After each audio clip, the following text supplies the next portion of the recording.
As Richard Coleman stood at the door, ready to collect overdue rent, he had no idea what he was about to witness. What he found inside that dimly lit apartment would change his life forever. A young girl, no more than 10, hunched over an old sewing machine, her tiny hands covered in bandages, working tirelessly to make ends meet. The scene left him speechless. You won't believe what happened next. Subscribe now to follow this emotional journey of truth, courage, and transformation. Richard Coleman couldn't believe his eyes as he stood in the doorway.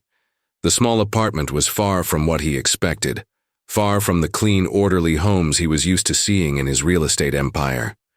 The dim lighting made the small space feel suffocating, and there, in the middle of it all, was a little girl, no older than 10, hunched over a worn-out sewing machine. Her hands were small, but they moved with a precision that suggested years of practice. But as Richard's eyes traveled down her arms, he saw the telltale signs of exhaustion. Her fingers were covered with makeshift bandages, a clear indication of the toll this work had taken on her. The faint hum of the machine was the only sound that broke the heavy silence. Zoe, as she later introduced herself, barely glanced up when Richard knocked. She didn't show fear. No, she was too tired for that. Instead, she looked up at him with calm, tired eyes, as if she had seen so many strangers before that his presence didn't faze her. "My mother is sleeping," she said softly, her voice firm, but barely above a whisper. "Can I help you with anything?" Richard's throat tightened. He had no words at first. His mind raced, and for a moment he was trapped in a mix of confusion and discomfort. Here he was, a millionaire real estate mogul, standing in front of a little girl who, instead of being at school, was sewing, working tirelessly at such a young age. "I'm here about the rent," Richard said, adjusting his tailored Italian suit as though it would somehow make him seem less out of place. "You're 2 weeks late." Zoe didn't flinch, didn't show fear. Instead, she put the needle down with quiet precision and walked over to a wooden box in the corner. She opened it, revealing crumpled bills, and pulled out an envelope. With a simple motion, she handed it to Richard. "It's only half," she explained, her voice steady, almost too steady for someone her age. "The rest will come when I finish these dresses." Richard's heart clenched as he took the envelope and counted the money. It wasn't much, just a handful of worn bills that looked like they had been through more than they ever should have. His stomach turned. A child, working to pay rent. It was incomprehensible. "Why are you here working like this?" he asked, his voice thick with an emotion he couldn't quite name. "Why aren't you in school?" Zoe paused for a moment as though the question didn't deserve an answer. Then she spoke again, her words clipped. "My mother is sick. She can't work anymore. So I do it for her. I make the dresses she used to make. She's sleeping, but I have to finish this work by tomorrow. Mrs. Patterson pays well and always sends more customers." The weight of her words hung in the air. Richard looked around the room, his gaze landing on the piles of colorful fabric stacked in neat corners, the only thing that broke the monotony of the dull gray walls. He was stunned. This little girl, with her calloused hands and unyielding composure, was running a business by herself, while her mother lay ill in the other room. I didn't know," Richard stammered, trying to process everything. "Where is your father? Why is no one helping?" Zoe's face remained emotionless as she glanced toward the bedroom door, where faint sounds of coughing could be heard. "My mother said, he's gone." She shrugged as though the absence of a father figure was nothing unusual to her, just another fact of life she had come to accept. Richard felt a pang in his chest. This wasn't just a business transaction anymore. It was a glimpse into a world he had never truly seen, until now. A violent coughing fit came from the back room, cutting through the thick air in the apartment. Zoe didn't flinch. She didn't panic. She simply closed her eyes for a moment, as if she was accustomed to the sound. The fact that she was so calm sent a shiver down Richard's spine. This wasn't just poverty. This was survival. "She's sick," Zoe whispered again. I have to finish these dresses. Otherwise, we'll lose the apartment. Richard stood there, motionless. The contrast was unbearable. He had grown up in mansions, attended private schools, lived a life surrounded by wealth and privilege. But standing here in the heart of this rundown apartment, everything felt so irrelevant. He was used to dealing with numbers, figures on spreadsheets. But this was real. This was personal. As the weight of the moment settled in, Zoe stood, her small body moving with purpose as she resumed sewing, her delicate fingers expertly handling the fabric. The exhaustion was evident in her every movement, but there was something in her eyes, a quiet dignity, that seemed to reach out to him. She wasn't asking for pity. She wasn't begging for help. She was simply doing what she had to do. "What's your name?" Richard finally asked, his voice barely more than a whisper. "Zoe," she replied, without looking up. "Zoe Williams." The name hit Richard like a wave, and something in his chest clenched painfully. There was something familiar about it, but he couldn't place it. It gnawed at him, like a memory just out of reach. He nodded slowly, still trying to process everything he had just seen, everything he had just learned. As he left the apartment, something in him shifted. Something in his soul stirred in a way it hadn't before. The image of Zoe sitting there in the dim light, working with the determination of someone much older, stayed with him. In the luxurious comfort of his Tesla, Richard watched the rundown neighborhood fade into the background. He couldn't stop thinking about Zoe, about her resilience, about her quiet strength. He looked out the window, but he didn't see the buildings. He saw the girl, Zoe Williams, and the world she lived in, a world he had never truly seen before.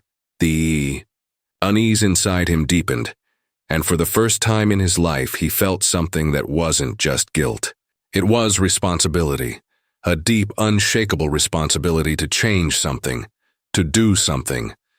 But little did he know this encounter would only be the beginning of a revelation that would not only change Zoe's life but his as well.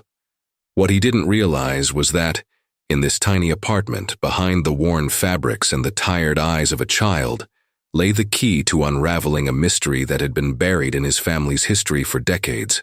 As Richard sat in his car, his mind continued to race. The image of Zoe hunched over that sewing machine, her small hands working with an intensity that belied her age, haunted him. But it wasn't just the sight of the girl.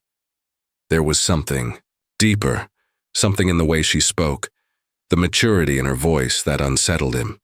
He had seen children forced to grow up too soon before, but Zoe's quiet resilience was different. It was as if the weight of the world had been placed squarely on her shoulders, and she was bearing it with a grace he couldn't begin to understand. Still, he couldn't shake the feeling that there was more to this story. More that he didn't. No, his thoughts were interrupted when his phone buzzed. It was a call from his office. "Mr. Coleman, there's been an issue with one of the tenants. We've received complaints about the apartment you own in the Hayes building. There are concerns about the well-being of a minor." Richard's stomach tightened. He recognized the voice on the other end of the line. It was Valerie, one of his senior managers. He had trusted her for years, but hearing the concern in her voice now sent a jolt of unease through him. Concerns. What kind of concerns? Richard's voice was sharp, but there was an edge of apprehension that he couldn't quite mask. "There's been talk about a young girl, Zoe Williams, being alone in the apartment. Some neighbors have seen her working, sewing late into the night. There's talk of her mother being sick, and it doesn't look like there's any responsible adult around. It's not right, Mr. Coleman." Richard felt his pulse quicken. He had seen Zoe, yes, but hearing these details from Valerie struck him differently. He didn't know who to believe. Were the neighbors exaggerating? Were they simply being nosy? But a nagging feeling told him that there was truth in their words. As he listened, another thought crossed his mind. What had happened to Zoe's mother? He remembered the faint coughing that had come from the back room, the way Zoe had seemed, almost desensitized to it, as though this was just another part of her reality. Was her mother really as sick as Zoe had said? Or was there something more to it? Something darker? His thoughts were cut short when a knock on his window broke the two. Silence. Richard jumped, startled. He rolled the window down slowly and looked up to see Officer Martinez, one of the local cops he occasionally saw around the neighborhood. The officer wasn't here on official business. He knew that much. But his serious expression told Richard something was wrong. "Mr. Coleman," Officer Martinez greeted him, his tone neutral but firm. "I need to have a word with you." Richard's heart skipped a beat. He stepped out of the car, trying to maintain a sense of calm, though inside his mind was racing. Officer Martinez had been a fixture in the neighborhood for years, but their interactions had always been brief. The officer was known for his no-nonsense attitude, especially when it came to issues that involved vulnerable people. "Is this about Zoe Williams?" Richard asked before the officer could speak. Martinez didn't immediately answer. Instead, he eyed Richard closely, his expression unreadable. Finally, after what felt like an eternity of silence, he spoke. "I've been keeping an eye on this neighborhood for a while. And let me tell you, Mr. Coleman, there's a lot of talk. People don't feel safe, and there's a lot going on under the surface. I've seen that little girl, Zoe, around a lot. And from what I know, things aren't looking too good." Richard furrowed his brow. "What do you mean?" The officer leaned in, lowering his voice. "You know, the rumors about her mother being sick, it's not just talk. People around here are saying she's been in and out of the hospital for a while now. Some folks are worried that Zoe's been taking care of her on her own. No one's seen any other adults around, and frankly, I'm not sure what kind of situation they're in. I think it's time you look a little deeper into this, before things get worse." Richard felt his stomach drop. There it was again. This underlying sense of something being off. He had seen Zoe's exhaustion, but hearing Officer Martinez's words made it feel even more real. The child was isolated, left to handle a situation no child should have to face alone. "Are you saying I should intervene?" Richard asked, his voice quieter than before. Martinez gave him a pointed look, the kind that suggested he already knew the answer. "I'm not telling you what to do, Mr. Coleman, but I will say this. If that girl is really as alone as people, you're saying, you might want to make sure she's okay. Because if something happens to her or her mother, the responsibility might fall back on you. You're the landlord after all." Richard's mind whirled. The officer's words were like a punch to the gut. Was he really the one who needed to step in? Was it his responsibility as the landlord to ensure that a young girl like Zoe wasn't left to fend for herself? It didn't sit well with him. But the more he thought about it, the more it felt like the only thing he could do. He looked back at the officer. "I'll make sure Zoe's taken care of," he said, his voice firm now. "But this doesn't feel like just a simple landlord-tenant issue." Martinez nodded, his expression softening just a little. "No, Mr. Coleman, it's not. But it's your call. Just make sure you're doing what's right, not just what's easy." As the officer walked away, Richard felt the weight of his words settle over him. He had spent so many years building his empire, focusing on numbers and profit margins. But now he found himself staring down a reality he wasn't prepared for. Was he willing to do what was right, even if it meant stepping outside the boundaries of his comfort zone? Could he really help Zoe? Or would he just turn away like so many others had before him? For the first time in a long while, Richard felt the crushing pressure of a decision that didn't have a simple answer. Richard couldn't shake the feeling that his life was slowly spiraling out of control. What had started as a simple task, to collect overdue rent, had turned into something far more complicated, something that challenged everything he thought he knew about himself, his family, and the world around him. He hadn't planned to get involved in the life of a 10-year-old girl named Zoe, but there was something about her quiet strength, her maturity, and the undeniable sense that she was carrying the weight of the world on her small shoulders that refused to leave his mind. The more he thought about it, the more he realized how deeply he had been impacted by that encounter. And yet, with each passing moment, the tension only grew. Was he truly the person who could help? Or was he just another man passing through her life, offering temporary relief before returning to his comfortable existence? He couldn't sleep. Every time he closed his eyes, Zoe's face haunted him. The exhaustion in her eyes, the determination in her voice, the way she had said, "I have to finish these dresses by tomorrow." He could feel the weight of her words pressing on him, squeezing his chest tighter with each breath. He wasn't sure how, but he knew that something had to change. He couldn't just walk away. The next morning, he made his decision. Richard pulled up to the building again, his mind made up. As he walked into the dimly lit hallway, the familiar sense of discomfort crept over him. He had been here countless times before, yet today felt different. Today, the place seemed heavier. He stood in front of Zoe's door, his hand hovering over the doorknob. He hesitated. He didn't know what he was about to walk into. Was he prepared for this? For whatever the truth might be? He knocked softly. Zoe answered almost immediately, her expression unchanged. She didn't seem surprised to see him, as though she had expected him. It was the kind of calm that both unnerved and impressed Richard. This child, this tiny, exhausted child, was far stronger than he could ever hope to be. I'm here to talk, Richard said, his voice barely above a whisper. About your mom, about you. Zoe stepped aside, allowing him into the small apartment. Richard could feel the heat of the room, the musty air that seemed to cling to the walls. It wasn't the warmth of a home, it was the oppressive air of survival. His gaze flickered around the room, landing on the sewing machine again. The piles of fabric were still there, stacked neatly in corners, waiting for their fate to be decided. Zoe didn't say a word as she sat down, picking up the thread and needle again, resuming her work as though it were the most normal thing in the world. Richard sat across from her, staring at her hands. His thoughts were a jumble of questions. How had this happened?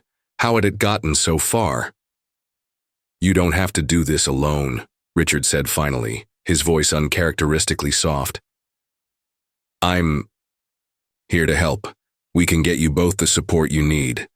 Zoe stopped sewing and looked up at him, her eyes, deep and knowing, locked with his. There was something in that gaze that made Richard's chest tighten. It wasn't pity. It was something much more complicated. "I don't need your help," Zoe said, her voice calm but firm. "I need to keep working. If I don't, my mom and I will have nowhere to go." Richard opened his mouth, but the words caught in his throat. He didn't know how to respond. How could he explain to this child that her reality, her struggle, was something he had never even considered? His mind raced, trying to think of the right thing to say, but nothing seemed enough. Nothing seemed adequate. "Zoe, you shouldn't be doing this," Richard tried again, his voice tinged with frustration. "You should be in school. A child should not have to take on the responsibilities you're carrying." "I don't have a choice," Zoe interrupted, her voice barely a whisper now. She dropped her gaze, her fingers beginning to tremble slightly as she picked up the needle again. "I have to take care of my mom. She's all I have. And if I don't work, I can't take care of her. I can't let her down." Richard's heart clenched as he watched her. This wasn't a child who had been given the luxury of innocence. She was already a grown-up in a child's body, forced to shoulder the weight of an adult's world. And he had been so blind, so ignorant of the realities of her life, that it took him this long to realize it. The silence stretched between them, thick and uncomfortable. Richard could feel the tension in the room, the weight of her unspoken thoughts pressing down on him. He wanted to fix everything. He wanted to make it all go away, to give her the life she deserved. But he didn't know how. And the longer he sat there, the more the feeling of helplessness consumed him. Zoe's small voice broke through the silence again. "You think you can help me? You think that just giving me money will make everything better? You think that's what I need?" Richard opened his mouth, but she didn't give him a chance to speak. "No," she said, shaking her head. "I don't need your pity. I don't need you to feel sorry for me. What I need is for you to understand, to really understand, that my life isn't like yours. You live in your big house with your fancy suits and your nice car. But for Me, it's not like that. It's never been like that. I don't have the luxury of choices. I don't have the luxury of living like you. I can't. Her voice cracked slightly at the end, and for the first time Richard saw a flash of vulnerability.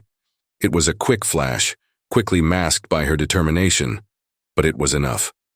Enough to make Richard see just how much this little girl had been through. And in that moment, Richard realized that this wasn't just about rent. It wasn't just about a late payment. It was about a broken system, a system that had failed this family long before he had ever stepped into their lives. It was about the invisible barriers that had kept people like Zoe trapped in a cycle of poverty and neglect. And it was about the reality that no matter how much money he had, he couldn't fix it all. Not just with money. Not just by throwing his wealth around like a bandage on a wound that ran deeper than he had ever imagined. Richard took a deep breath. He had always believed that he could solve any problem with money. But sitting here, across from this girl who had lived a life he couldn't even fathom, he knew that money wasn't the answer. Not this time. I don't know how to fix all of this, Richard admitted quietly, his voice strained. But I want to try. I want to help. I can't just walk away anymore. Not after seeing you, seeing what you're going through. Zoe didn't answer right away. She simply nodded, her eyes glistening with unshed tears that she refused to let fall. But for the first time, she didn't push him away. For the first time, she seemed to acknowledge that maybe, just maybe, someone cared. And that in itself was enough to crack the fortress she had built around herself. The silence that followed was heavy, but it was different this time. It was a silence full of possibility, of something changing, something shifting in the air. Richard didn't know where this path would lead, but he knew one thing for sure. He couldn't go back to the way things were. Not anymore. And neither could Zoe. Months had passed since that pivotal day when Richard Coleman first walked into Zoe Williams's apartment.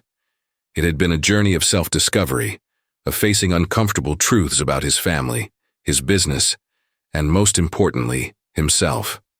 The life he had built, one of wealth, comfort, and success, had been shattered piece by piece by the quiet resilience of a 10-year-old girl who had taught him more about responsibility and compassion than he had ever learned in his years of running an empire.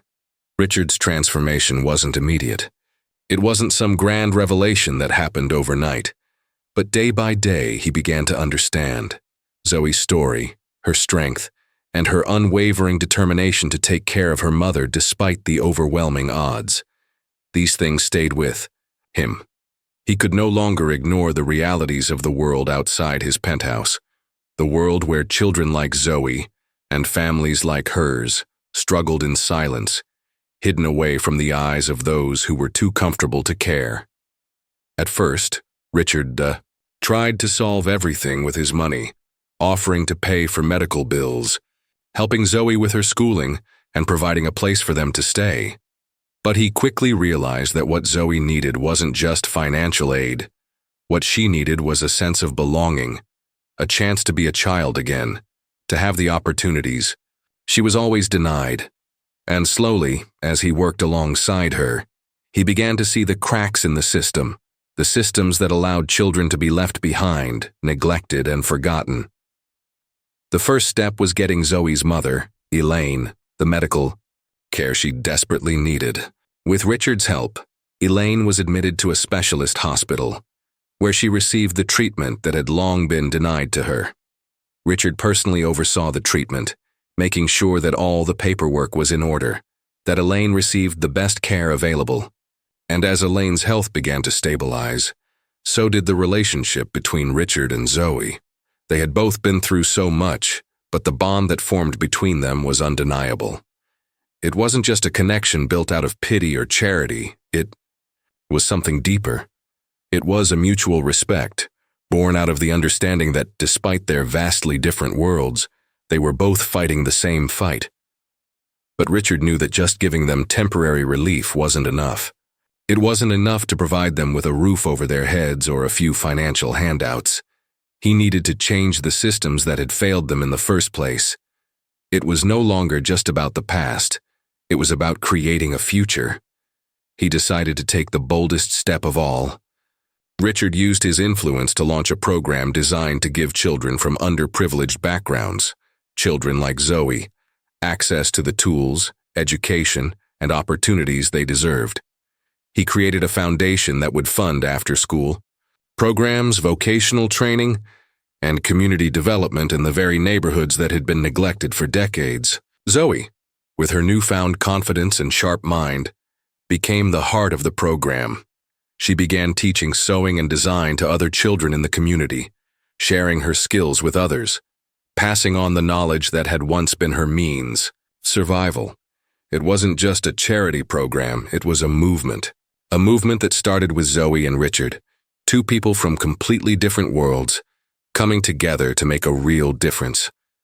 The foundation was more than just a way to give back. It became a symbol of what was possible when people chose to see beyond their own privilege and wealth, and instead focused on lifting up those who had been left behind. As for Richard, the man who once lived in the bubble of his wealth and success, he found a new purpose. He no longer saw the world through the lens of profit margins and market shares. He saw the world through Zoe's eyes, the eyes of a child who had seen far more hardship than any child should, yet still carried a sense of dignity and hope. He learned to embrace vulnerability and compassion, understanding that true wealth wasn't measured in dollars, but in the lives you touched, the change you brought to the world. The final and perhaps most powerful moment in Richard's transformation came when he stood before a crowded room at the opening ceremony of the new community center that had been built through his foundation. Zoe stood beside him, no longer the frightened, exhausted girl he had first met, but a confident, bright, young woman with the power to change the world. Richard turned to her, his voice steady but filled with emotion. "You've taught me more than I could ever repay," he said, looking at Zoe. "You've shown me what real strength is. You've reminded me that our worth is not in what we own, but in what we give. And I'm forever grateful for that." Zoe, now no longer just the child who had survived against all odds, but a young woman with dreams of her own, smiled up at him. "It's not just about what we give, Mr. Coleman," she said softly. "It's about what we can build together." The applause that followed was thunderous, but it wasn't just for Richard or Zoe. It was for the community they had helped to create, a community that was no longer forgotten, no longer invisible, but alive with hope and possibility. It was for the future they had built, not just for themselves, but for every child who deserved a chance. As the ceremony ended, Richard stood on the balcony, watching the sun set over the neighborhood. He didn't feel the emptiness he once did when looking out at his wealth. No, now he saw something far more meaningful. He saw the faces of people whose lives had been touched, whose futures had been changed because he had decided, at long last, to care. And in that moment, Richard realized that he had found his true inheritance. It wasn't in the buildings, the cars, or the suits. It was in the lives he had changed, in the hearts he had touched, and in the legacy he was leaving behind. The real wealth, the real measure of a life well lived, was in the difference you made to those around you. And Richard knew as he watched Zoe walk towards him that together they had built something far more valuable than any empire. They had built hope.